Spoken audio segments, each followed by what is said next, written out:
Hello! Now then, what I'm going to chat on a bit about today is something that affects a lot of us, lifting weights, and that's medial epicondylitis and lateral epicondylitis, otherwise known as golfer's elbow and tennis elbow.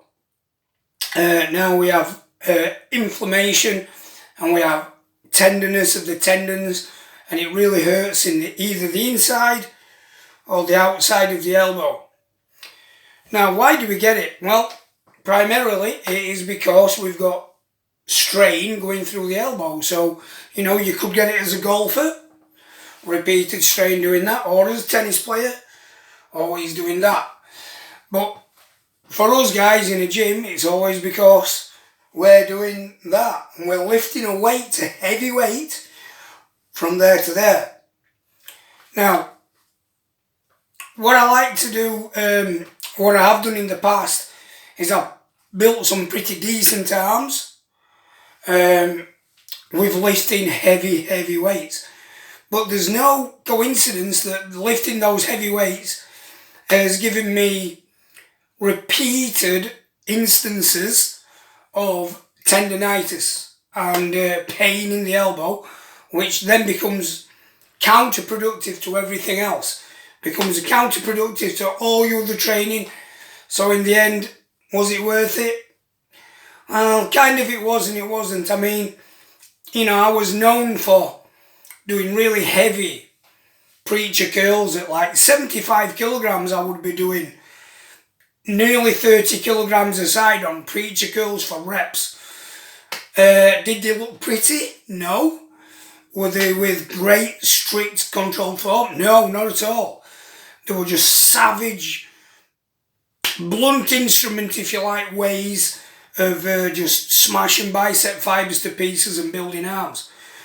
But the fallout in the end was, yes, I did come up with some tendinitis and I'm suffering from it now.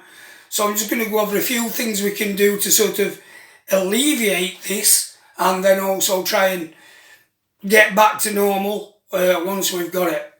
So, first thing to think about with bicep work, and tricep work as well for that matter, is how heavy a load are you going to lift?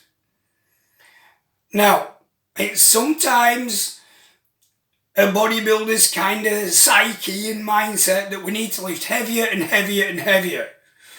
And that is possible on your arms. You can do that.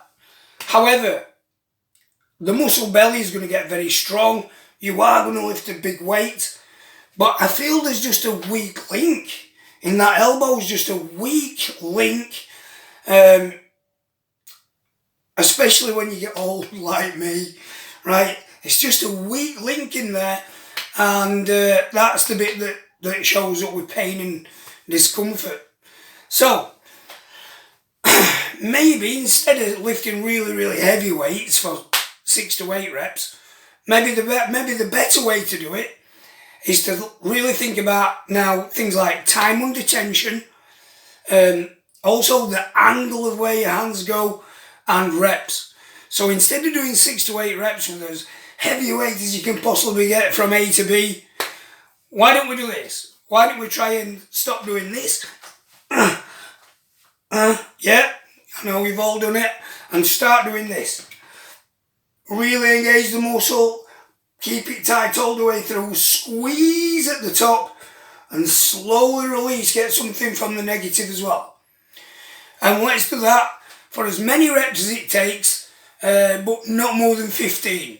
So higher numbers than 6 to 8, more time under tension, and better concentration, better mind-muscle connection, and really make every rep count. And more reps as well. We'll get the burn in there. And let's just try and save those tendons in that elbow. Now, as I said, I do have a bit of tendinitis at the minute. And so I'm going to show you a little tool I made to alleviate that stress. Now, what I believe is we can improve the condition of that elbow, pain and tendinitis, by working these muscles in. And what you'll see, you can actually see my flexors and extensors quite well here because I do quite a lot of this work. And what I'm talking about is this kind of area here. So if I tense and push that, there you go, look. You can see I've got pretty well developed little fish gill muscles in there. And it's because I'm doing a lot of this kind of work. Now this is something I made up in my workshop. And this is a piece of 40mm waste pipe. You can get this at any plumber's merchants. Costs next to nothing. And what I've done is I've drilled a hole through both sides. I've fed some cord through, which happened to be a pair of old boot laces I had knocking about. And I put a weight on the end. And so I'm going to turn sideways on, I'll show you. You can see this muscle now, you'll see it actually working. So you get the weight off the deck. And what I find is a really good way to do it is to really reach as far as you can get, all the way over. And you can see that is going away from me. And then I'll just let it slip through my fingers and I'll come back the other way. So there you have it, guys. That's just a little way we can talk about, think about preventing tendinitis and alleviating the stress symptoms of it once you've got it. The one thing I will say to you is when I've got my elbow problems, and I'm just kind of coming out of mine now, what I did find was curling in a different kind of way. So if we look at that bar, if we imagine that's a barbell, and you're curling with your hands full through in that position, it's actually quite an uncomfortable position, isn't it? You know, twisting your arm that way, you know, supinating your arm that way is quite an uncomfortable thing to do. And I think that's where some of the pressure and some of the problems come from, curling like this. So if you can use an EZ bar, where now your hands are not this way, they're kind of there, that alleviates the pain as well. And what I found as well was I got a V-shaped bar and I held it right in the bottom, so my pinky is right at the bottom in the corner, right in there like this. And I put that bar on a cable stack.